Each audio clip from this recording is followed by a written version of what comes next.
for being here. Thank you all for coming. The time is now 7 p.m. Just while we're waiting, there's one or two more people coming in, but while you're waiting, there's also a packet for each of the two things you'll be voting on. If you're interested, it's up here in the front.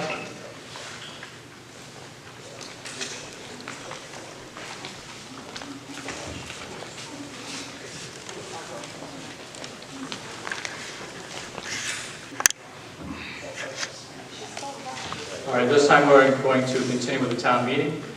To begin with, we do need to have a motion for an acting clerk. Do we hear a motion for an acting town clerk? Make a motion. Make Scott Gardner acting town clerk. Motion, do we have a second? I'll second.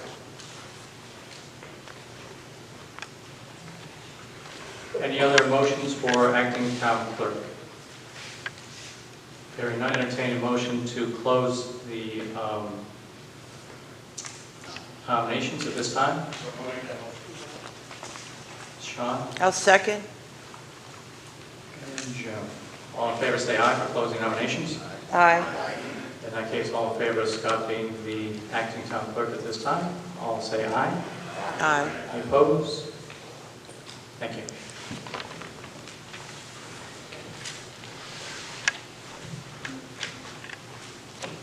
Would you like a microphone? I think I'll project it up, I guess. Okay.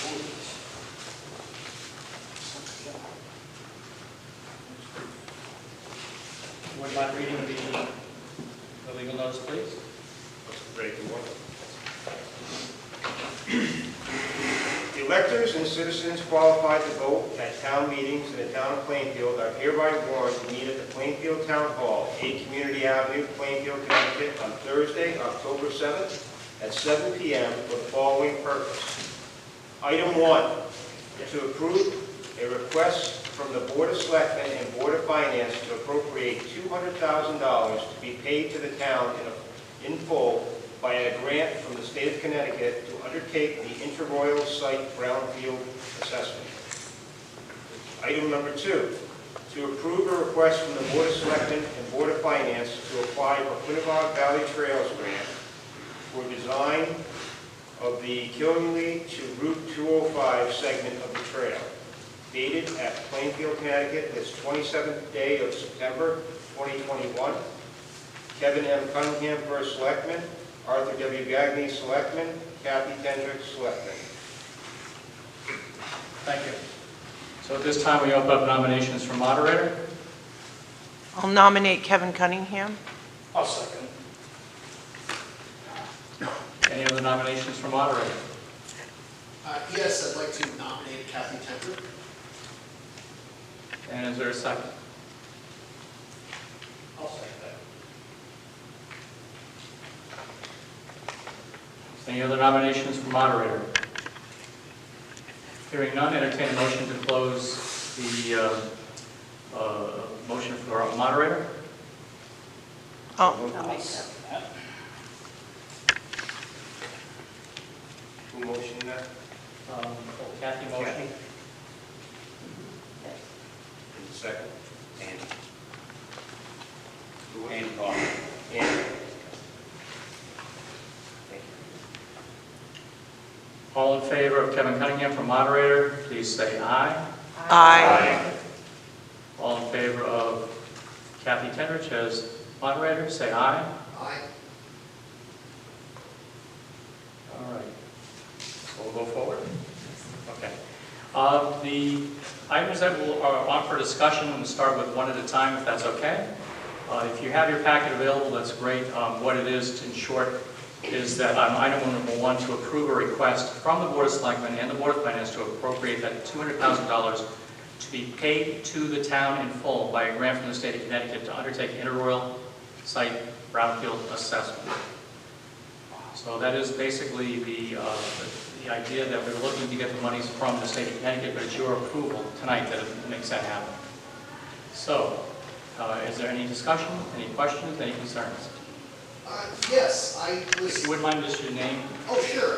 Dan Real, 20 Doherty Ave. I did have a question about the range of this study because I was talking to a gentleman last night who helped put out that very large fire, and he indicated that his truck alone had moved something like 1.5 million gallons of water and flame retardant chemicals. And it is his belief that because of all of that water, that maybe we need to expand the area to a 5-mile radius. So I was just wondering, like, how far out the study goes. I believe that was in the packet that you have in front of you, but also the issue would be, that would be for the professionals who have access to that information and be able to do the study themselves. It's within the confines of the Interroyal site. Okay, so I'm just understanding this to be just within the Interroyal site. Correct. Okay, thank you. Sean, is this a matching grant, or is it, It's straight $200,000 for the, and we don't have to put anything up for it? no. Comments? Chris Barber, Lisa. So, just to be clear, the $200,000 covers the complete assessment. There's no money coming from the state to cover any additional. This grant does come from the state, and this is the only amount that will be coming in. Correct. I have another question. Daniel, do we know who we're hiring to do this study? No, you put that up to bid, so at this point, no. Judge Staples, the study is for the assessment of the Interroyal site back there, the old building, to get rid of it, do something with it. What is the assessment for? Well, the assessment is documented in here. I know it's in the packet, but I haven't had a chance. That's okay. Looking at mostly is what the range of the chemicals and where they would have been. If they permeated anywhere and spread out. So that's the first part of it. The other thing is after they come back with that, they'll be looking at, from the assessment, giving marketability, what might be, might not be able to be done. Okay, I get it. So whether we're going to clean it up, use it for housing or business or whatever. So they're coming in to see how much it's going to cost to clean it up. So the state's going to give us $200,000 so we can hire somebody To do go the through assessment. it and tell us, all right, well, it's going to cost you this much to clean it up, do whatever you want to do with the property. Not so much the cost, but basically where chemicals may have gone. If you So understand. no, I understand that. Yep. They're coming in to assess Yes. where any hazardous materials or how far hazardous materials have either leached into the ground or gone, away from the site. Permeated out. Right. All right. And what it costs to clean it up, right? No, they're just going to come in and take a look at it and tell us this is what happened. I thought that was done years ago. There were many that were done years ago. Huh? There were many that were done years ago. The idea of having this done now, it gives you an understanding of the current assessment of what's going on. You may have had some of the chemicals that might have leached out, further out, but that's what's needed to go to the next steps of finding out who might want it, who might want to be able to work with that for capping it. Sometimes you can use some of that facility, sometimes you can't, based on what you find from the studies. I got one more question for you. I know it's probably in the future. Is there any plans for that site at all? Not until we get an assessment. Okay, gotcha. All right. I have a two-part question. Christine, the first thing is, do you know how long it's going to take to do the assessment? And the second part of that is, how long is the assessment good for once it's completed? Oh, this is something else. All right, it's going to take the full assessment. So we don't know how long it will take for the full assessment. It depends on, so there's different areas over there that some, they're actually trying to find what areas have what contamination. Some of it may not have any contamination on it at all and could be used for residential. Some of it could have contamination on it and only be used for industrial. So when it's cleaned up, it will only be cleaned up for industrial use and not residential. So those are all the things that they're looking at. So we don't really have a time frame, how long it will take for the assessment, because it depends what they find, where they're going to dig, and really the assessment, once they find that out, then they're going to determine what the best use is for what areas of that property. One more And I hope that thing. answered your question, but we don't have a definite. I just want, is it months, is it years, is it? The assessment will not take years, and maybe a couple of months, depending on how soon you get the company there. I mean, starting from the bid, the whole process, Yeah, you it could probably be a won't few get it months, started yes. spring. 6 months to a year. Jeff Burke, South Street. This is a two-part question also.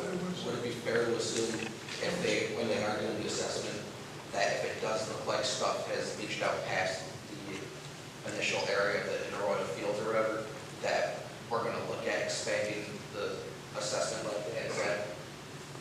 You could. I mean, basing on the last assessment of where the chemicals were, has it permeated further, and what depth of those chemicals are? Are they something that is needed to understand how if you have to cap it or not? So it's a long-term question to be answered. Okay. So if we do have to expand the assessment, obviously that's going to cost more money.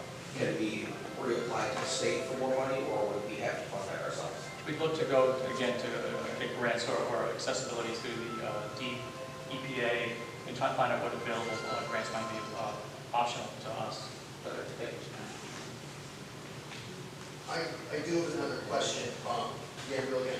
Do we have the ability with this grant to say we want to hire a chemical engineer and hire a demolitions expert to additionally evaluate this? Each square.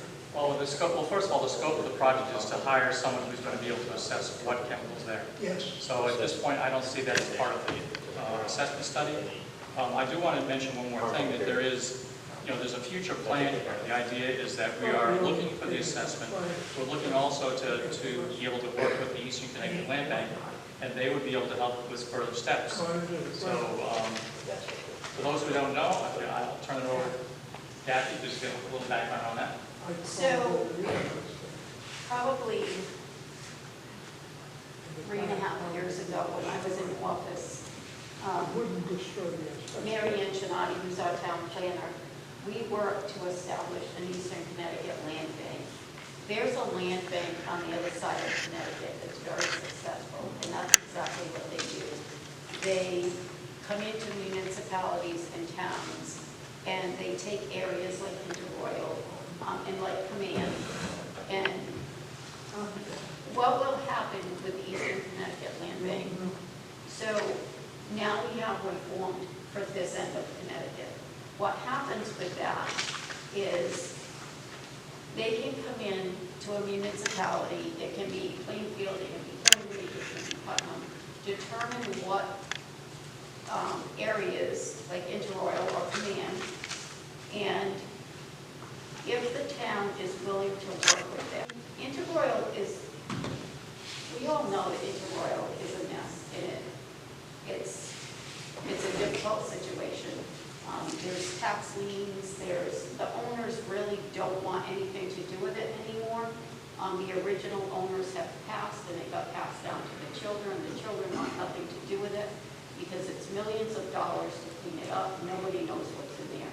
So what the Eastern Connecticut Land Bank can do is they can come in and pretty much take control and take the liability off from the town. And now that the Eastern Connecticut Land Bank is a 501c3, they're a nonprofit, they're able to get grant money and go through EPA. And I know when I was in office, we had EPA, we had people from Washington out here that were actually here when that building caught on fire. So they were excited to be back here again. We worked with UConn. We had 2 semesters of UConn with engineering students come here, and it didn't cost the town anything to do testing. So Eastern Connecticut Land Bank would be really beneficial for us, for the town of Plainfield, for Interroyal and Command, because it takes the liability off the town. And they have the option to, once they get it cleaned up, get all the grant money and get it cleaned up, they either have the option, if we agree, they can find developers for us and determine what is best there, or it can be turned back over to the town, the municipality, and then we could find a developer and sell it. But the success of the one on the other side of the river in Connecticut, they've had great success. And they've been able to find developers to come in. And I know even when I was in office, I met with 3 different developers, that the site is a great site, but because they don't know the cost of it, you're not gonna have a developer come in here, take the tax lien and not know how many millions of dollars it's gonna cost to clean up and the millions of dollars to develop it. So it really is beneficial for this $200,000 grant to be able to do that assessment on it and then to move forward. And it only makes it look better for the Eastern Connecticut Land Bank. Andy? Yeah, Andy Hoffman, 16 back. Maybe cover this. I might be jumping ahead a little too much on this, but you think it's maybe, I probably am jumping ahead on this. I was going to say, for a residential area, you think that might be too close to the rails for saying kind of residential? Yeah. What's up? Not necessarily, Andy, because look at the houses right there, you know, all the duplexes and stuff. I mean, I'm not a developer and I'm not an engineer, so I can't say yes or no, but there's lots of possibilities there. And Like I said, I might be jumping ahead too much on that. And I can share with you the developers that I did meet with. That's one of the things that they were talking about, Residential. is partial residential and then commercial. And most of that depends upon the assessment, because the assessment tells you what you can and cannot do as far as how deep the chemicals are, how bad they are. They're the ones that are going to do the testing and do the assessment. And they come back and they'll tell the town where the certain areas are that are hot spots that you can't put anything on. So, Don't plant a garden there. About the only thing you're gonna find is asbestos, because the fire destroyed, and the fire was horrendous. And it destroyed all the paint, the chemicals, and the only thing you're gonna find is that most likely is asbestos. And if it's there and you don't disturb it, it'll stay there forever. But if you disturb it, and you know what you're getting into. The assessments will tell you this, but just a little heads up. You can expect that the place that there'll be a lot of asbestos in there. The floor joists, I think, are 6 feet square or 8 square. And solid oak, and I don't think they burned up in the fire. Did anybody consider, there are companies out there that buy the property for $1 or $2, and then you give them anything that they find there, you give it to them, and that's what they get paid with. Well, I know that. The assessment will tell you what's there. I'm just giving you a heads up, because I've seen that fire.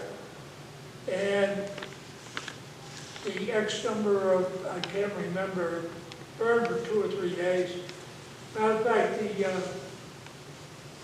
there used to be a lot of pictures in the lobby of that fire. And the fire companies couldn't keep it,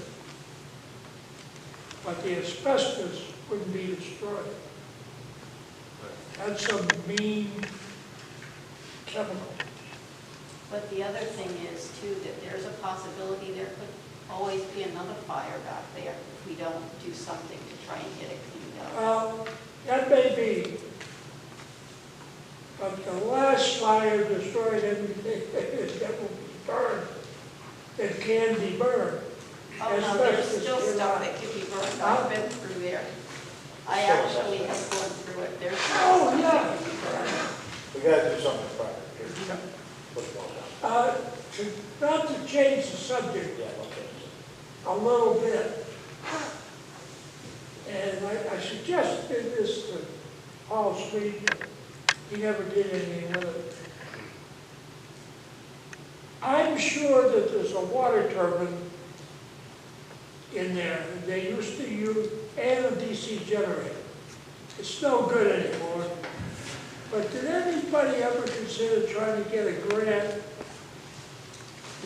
turn that into producing electricity for the grid? And the last assessment that I see, they pay 8 cents a kilowatt, it's by law, to the electric companies, or whoever owns the grid. Up in Putnam, they did exactly that. But that water turbine and the falls, but it's a water turbine, that powers that building and that building complex right on your left as you go in, or on your right.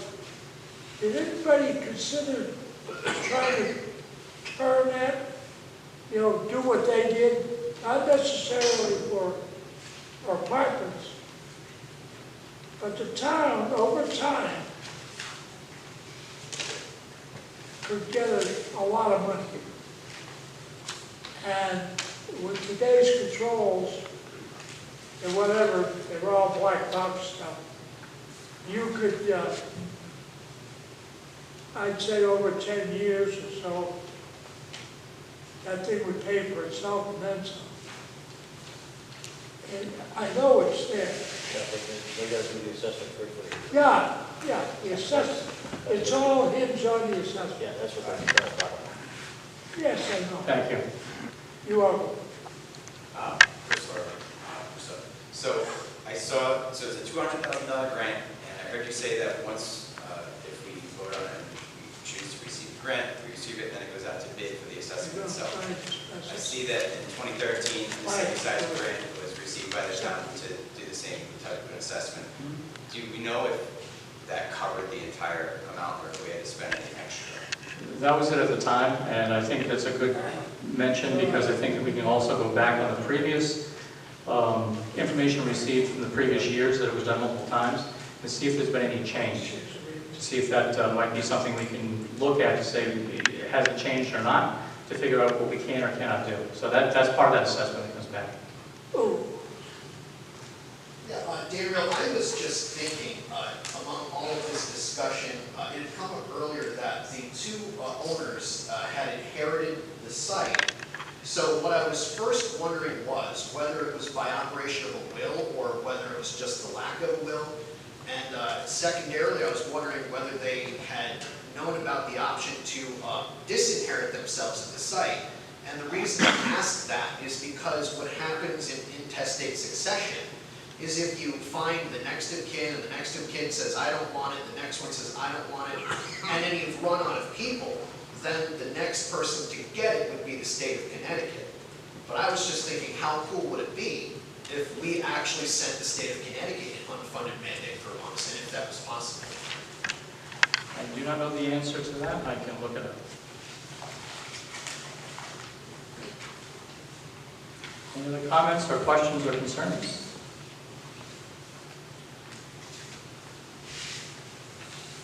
Okay. Is there anybody willing to make any motion on this item for tonight? Yeah, I'll move to call the sorry. question. Dan? I was going to move to call the question. Okay. Dan has moved the question. Is there a second? I'll second it. Okay, so to approve a request of the Board of Selectmen, Board of Finance appropriate $200,000 to be paid to the town in full by a grant from the state of Connecticut to undertake the Interroyal site brownfield assessment. All in favor of that, say aye. Aye. All opposed? Abstention? Thank you all. Moving on to the next item for discussion is item number 2, to approve a request by the Board of Selectmen and Board of Finance to apply for the Quinebaug Valley Trails Grant for design of the Killingly to Route 205 segment of the trail. What this has in front of it is just the design phase of it. It costs us $325,000 for the full design. Of that, the state is going to pay 80%. That would leave $65,000 to the town of Plainfield to cover as the match. And we anticipate we would like to be able to use that as coming out of the open space funds. There is, I'm trying to think of the actual number now, was it 363,000 pounds? You know that offhand? I think it was 363. Yep. Of that, we would be using $65,000 from the open space funding to pay for that part of the grant. So that would then allow us to go forward for the design of the trail. Any questions or comments?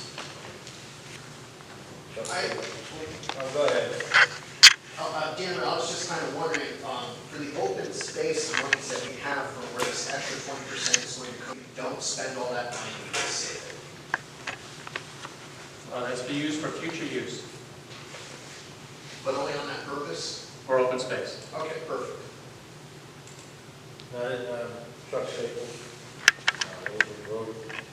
This trail, I understand is to be paved.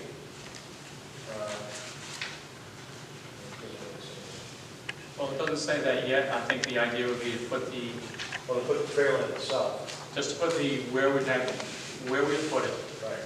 and then how it connects to the other two portions. Well, the reason why I asked about paving is because there are a lot of folks that use other alternative transportation other than the car. They have to use bicycles and of course they walk. With paving, and this eventually takes us up to, where's the end of this? It comes into Route 205 area. No, I mean, from 205. Oh, yeah, on the other side of it is actually to Killingly, the end of Killingly one, if anybody knows the location where that is. If you were to drive over to the old Benny's, Yeah, go behind Old Benny's. okay, down that. Yep, Okay. and that's the paved area all the way into downtown of the Danielson area. Okay. That's why I kind of asked if paving is being consideration into this. So if we're going to pony up, $65,000, I would strongly suggest that you think about getting that paved. I understand how they're going to set it up. You can see it from the map or from the aerial photography. Yep. I think if we're going to pony up that kind of money, can we make sure it gets that way? We can make On that completion. suggestion. We can make that suggestion during. Is that, are we going to be able to cover that with the amount of money that we're going to put in from the state, to match up the state's funds? This is just for the engineering portions of it, just to engineer how it's going to go. Oh, okay. So basically, we're going to pay some engineers and say, okay, we can go with this. Is anybody going from the town to supervise this or approve it after it's done, or approve the method by which they do it? Is anybody going to? We'll do a follow-up town meeting for that. Yeah, but if somebody wants to physically be on the site. Through the boards, anyway. Yeah. It's a Planning and state zoning. project. In the wetlands, planning, zoning, Yeah, we're going to have somebody. it would still have to go through the boards. And the state of Connecticut. The state of Connecticut also has their investment into Oh, no, I it. understand that. Are we physically going to have somebody from town? So physically be there with these guys as a, well, that's good. Yeah, well, we have a town engineer. We'll be Yeah, following that's that. okay. Because with the asphalt, you don't want to ruin, No, what they're going to do with that is they're going to have engineers go out there and flat the courses. yeah, That's what we're getting. they can ruin the, We're not going to put asphalt down yet. We're just going to have guys come out there, survey the area where they're going to start and finish. And then Chris? construction comes later. Chris Farber. So, correct me if I'm wrong, there's already a trail here, correct? It's just an improvement upon that trail? If, I know we're probably not old enough, but to remember that there was a trolley there. That's the exact location. That trolley follows all the way to that path. That's why it was actually one of the things they wanted to continue, and that's why you see Killingly's already done that. I've been out there on the paved trail, and it extends in dirt beyond the end of the paved trail. Yes. And continues all the way down to 205. I'm assuming it's the same trail. Yes. And it's just basically for improvement. And Yes. figuring out how they're gonna do it. If it is approved, the funding for the actual trail and everything, would that come from the open spaces fund as well, or what would the plan for that? Some of those monies could come from open space, that is part of the idea. Obviously, we would be searching out for grants on top of that, or primary. Daniel, I had a question, this from the anti-pavement caucus, if you would.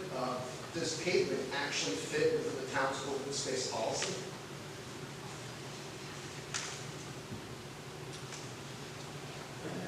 Take a look at that one. Obviously, one of the favorites that's necessary is my one. We basically ask them to pay this. Well, it's not necessary, but they're gonna do it. Yes. Yeah, I don't remember seeing it written there, and I also don't remember seeing it not written there. I mean, as far as like, not, you couldn't have it. Oh, I have a follow-up question, I'll be really quick. Does anybody know what it costs to maintain this if somebody got inclined in the future to pave it? Could you ask that one more time, please? Does anybody know what it costs to maintain this trail in the event someone was inclined to pave it in the future? I would think that would be minimal cost. This is not like vehicles are running over the pavement. This is people walking or biking or someone with a stroller. Wheelchair. You usually get more damage with paving when you have heavy vehicles going over it, so this is not that at all.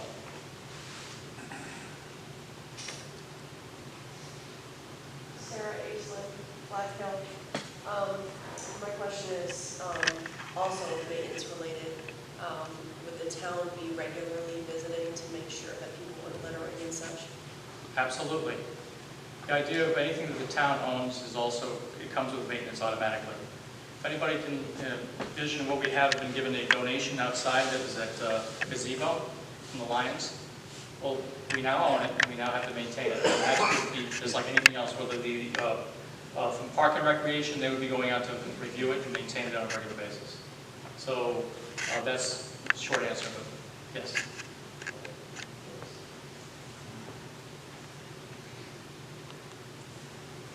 Any other questions, comments? Yes, I do have one question. Do we have to apply for this grant now, or can we wait? This was an opportunity that came up for the grant as it was available. We have windows for all the grants, and this was one of them. Sean? Yeah, obviously. The land where all where the rail that is currently, who owns that? Sorry, where? Who owns all that trail? Where the trail's gonna go? There are 2 or 3 owners of the property behind there, so we'd have to approach them as far as for purchases for that small piece. Just clarification, how big is the window to apply for this? Actually, the person that answered that was not here tonight. Unfortunately, she is not.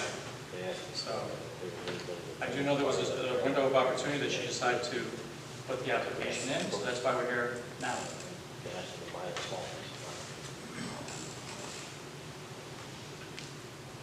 Any other questions, comments, concerns?